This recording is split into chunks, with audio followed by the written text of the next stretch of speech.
Hello students and welcome to simplified accounts. आज हम अपने अकाउंटिंग प्रिंसिपल्स के लास्ट टॉपिक पे आ गए हैं जो कि है अकाउंटिंग कन्वेंशंस।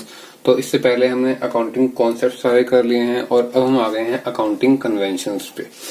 तो चलिए स्टार्ट करते हैं। अकाउंटिंग कन्वेंशंस 3 कन्वेंशंस हैं जिसमें से कि 2 यहाँ पर मैंने अभी लिखे हुए हैं। तो पहला कन्वेंशन है convention of full disclosure. Convention of full disclosure क्या कहता है? This convention states that all the significant information related to economic affairs should be completely disclosed in account। तो ये कन्वेंशन जो है वो कहता है कि जितने भी significant information है, यानी कि जितनी भी जो काम की information है इकोनॉमिक अफेयर से रिलेटेड, यानी कि मनी रिलेटेड जितनी भी चीजें हैं उन सबको हमें कम्प्लीटली डिस्क्लोज करना चाहिए अपने अकाउंट में, मतलब कि कम्प्लीटली शो करना चाहिए हमें अपने अकाउंट्स में। ये कहता है कन्वेंशन ऑफ फुल डिस्क्लोजर। तो देखिए आगे, इम्प्लीमेंटिंग दिस कन्वेंशन, इस कन्वेंशन को इम्प्लीमेंट करते हुए, if there is a change in the method of valuation of stock, अगर हम वैल्यूएशन ऑफ स्टॉक का मेथड चेंज करते हैं, स्टॉक निकालने का मेथड चेंज करते हैं, और इन the method of charging depreciation या डेप्रिसिएशन चार्ज करने का मेथड अपना चेंज करते हैं, तो हमें क्या करना होगा? These important informations are shown by way of footnotes in the balance sheet। तो हमें इन इम्पोर्टेंट चीजों को जो है अपनी बैलेंस शीट के नीचे की साइड में फुट नोट में दिखाना पड़ता है।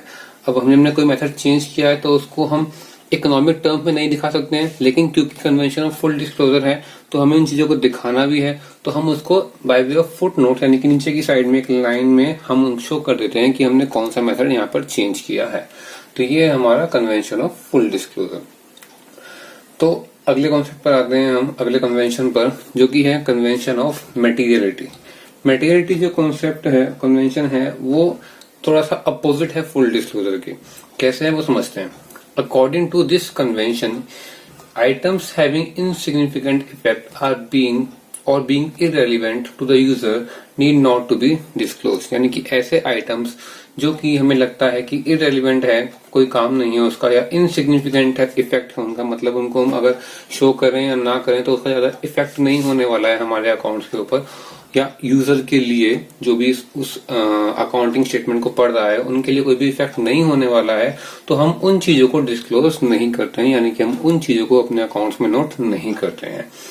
मतलब क्या है? ओनली मटेरियल और important items are recorded in accounts, यानी कि खाली मटेरियल और इम्पोर्टेंट चीजों को ही हम अकाउंट्स में लिखेंगे। तो थोड़ा सा इसमें आपस में कॉन्ट्रडिक्शन है दोनों कन्वेंशन में। कन्वेंशन ऑफ फुल डिस्क्लोजर कह रहा है कि सब कुछ दिखाना है, मटेरियलिटी कह रहा है कि वही दिखाना है जो मतलब का है। हम एक्चुअल में जब हम इम्प्लीमेंट करते हैं इन दोनों को, तो हम दोनों को ही इस्तेमाल करते हैं। कैसे करते हैं कि भले ही हमें सारी चीजें दिखानी है, लेकिन अगर हम सारी की सारी चीजें, एक एक चीज, एक एक परचेज, 10 रुपए 20 रुपए की परचेज भी अगर दिखाने लगे अकाउंट्स में, तो अकाउंट बहुत लंबे हो जाएंगे। तो हम क्या करते हैं, जो चीजें बार बार रिकर कर रही हैं उनको क्लब कर देते हैं एक ही जगह पर, या फिर जो कि इररिलेवेंट है उनको हम नहीं शो करते हैं, और इस तरीके से अपने अकाउंट बनाते हैं। अगर हम हर चीज नोट करेंगे तो क्या होगा, अकाउंट्स बहुत बड़े बन जाएंगे और उनको प्रोसेस करना बहुत ही मुश्किल हो जाएगा। इसीलिए हम दोनों का एक मिड वे लेकर के चलते हैं और मटेरियलिटी को भी हम फॉलो करते हैं। अब मटेरियलिटी जो कन्वेंशन है वो आगे क्या कह रहा है वो देख लेते हैं एक बार। However, things or transactions material for one concern of firm may be immaterial or unimportant for other firms। तो इसका मतलब ये है कि वो ट्रांजेक्शंस जो कि एक फर्म के लिए या एक इंडस्ट्री, एक फैक्ट्री के लिए इम्पोर्टेंट है, मटेरियल है, हो सकता है कि दूसरे वाली कंपनी के लिए या कंसर्न के लिए इम्पोर्टेंट ना हो।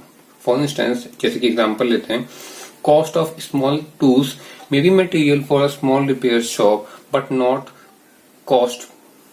Not same cost may be material for Escorts Limited. तो जो हमारी कॉस्ट है स्मॉल टूल्स की, वो मटेरियल हो सकती है छोटी रिपेयर शॉप के लिए, लेकिन वो जो सेम कॉस्ट है, हो सकता है वही सेम कॉस्ट इमटेरियल हो एस्कॉर्ट्स जैसी एक बड़ी कंपनी के लिए। तो छोटी कंपनी है तो रिपेयर के जो टूल्स हैं वो भी उसके लिए एक इन्वेस्टमेंट है, लेकिन जो बड़ी कंपनी है उसके लिए उसको अकाउंट में नोट करे या ना करे कोई मैटर नहीं करता है। तो मटेरियलिटी डिपेंड करती है कि आपकी कंसर्न किस टाइप की है, कितनी बड़ी है या क्या चीज वो कर रही है, इस पे भी मटेरियलिटी डिपेंड करती है। जैसे कि हमने पहले ही पढ़ा था कन्वेंशंस में, ये बेस होता है एक अकाउंटेंट के ऊपर ये उसके ऊपर निर्भर करता है कि वो किन चीजों को इसमें से मानता है और किन चीजों को नहीं मानता है। यहाँ पर पर्सनल बायस जो है वो एक इम्पोर्टेंट रोल प्ले करता है अकाउंटिंग कन्वेंशंस में। तो ये हमारे दो कन्वेंशन से convention of full disclosure and materiality. अब करते हैं इसका third concept, convention of prudence. तो गाइस आइए देखते हैं हमारा थर्ड कन्वेंशन जो कि है कन्वेंशन ऑफ कंजर्वेटिज्म। इसको कन्वेंशन ऑफ प्रूडेंस भी बोलते हैं। इसका मतलब क्या होता है वो समझते हैं। तो देखिए इसमें क्या है, according to this convention all anticipated losses should be recorded but all anticipated gains are ignored। यानी कि हम कंजर्वेटिज्म की पॉलिसी को अपनाते हैं, यानी कि जितने भी एंटीसिपेटेड यानी कि आने वाले लॉसेस हैं जो कि हमें लगता है कि आगे लॉस होंगे उनको हम रिकॉर्ड करते हैं, और जितने भी गेन है, जितने भी हमारे प्रॉफिट है आगे जाकर के जो प्रॉफिट हो सकता है आगे जाकर के अभी नहीं हुआ है, उसको हम रिकॉर्ड नहीं करते हैं। Actually it is a policy of playing safe. हम सेफ खेलते हैं, हम सेफ गेम खेलते हैं बिजनेस में, यानी कि जितने भी लॉसेस हैं उनको मानते हैं, जितने भी गेन्स हैं उनको नहीं मानते हैं, ताकि हमारा जो प्रॉफिट है वो भले ही अभी कम दिखाए लेकिन आगे जाकर के वो कम ना हो जाए, इसलिए हम इस तरीके से कुछ स्टेप्स लेते हैं। तो अब देखिए इसका इम्प्लीकेशन क्या है इस कंजर्वेशन के कन्वेंशन का।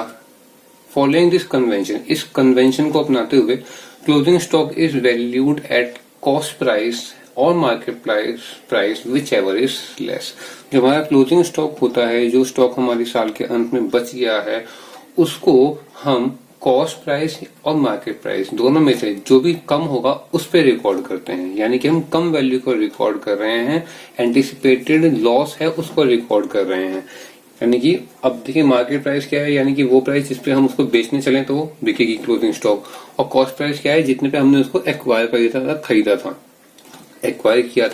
था, तो वो होती है हमारी कॉस्ट प्राइस। तो इनमें से जो भी वैल्यू कम होगी उसके ऊपर ही हम रिकॉर्ड करते हैं क्लोजिंग स्टॉक को। आगे है and provision for doubtful debts is created in anticipation of actual bad debts. और हम प्रोविजन फॉर डाउटफुल डेब्ट भी क्रिएट करते हैं एक्चुअल बैड डेब्ट के लिए, and no such provision is created for anticipated gains. लेकिन एंटिसिपेटेड गेन्स इस प्रकार का जो होता है उसके लिए कोई प्रोविजन हम नहीं बनाते हैं। अब यहाँ पे मैं आपको बता दूं, अगर आपको नहीं पता है कि प्रोविजन फॉर डाउटफुल डेब्ट्स क्या होता है और बैड डेब्ट्स क्या होता है, तो बैड डेब्ट्स वो डेब्ट्स हैं यानी कि वो डेटर्स हैं जो लोग हमें पैसा देना है,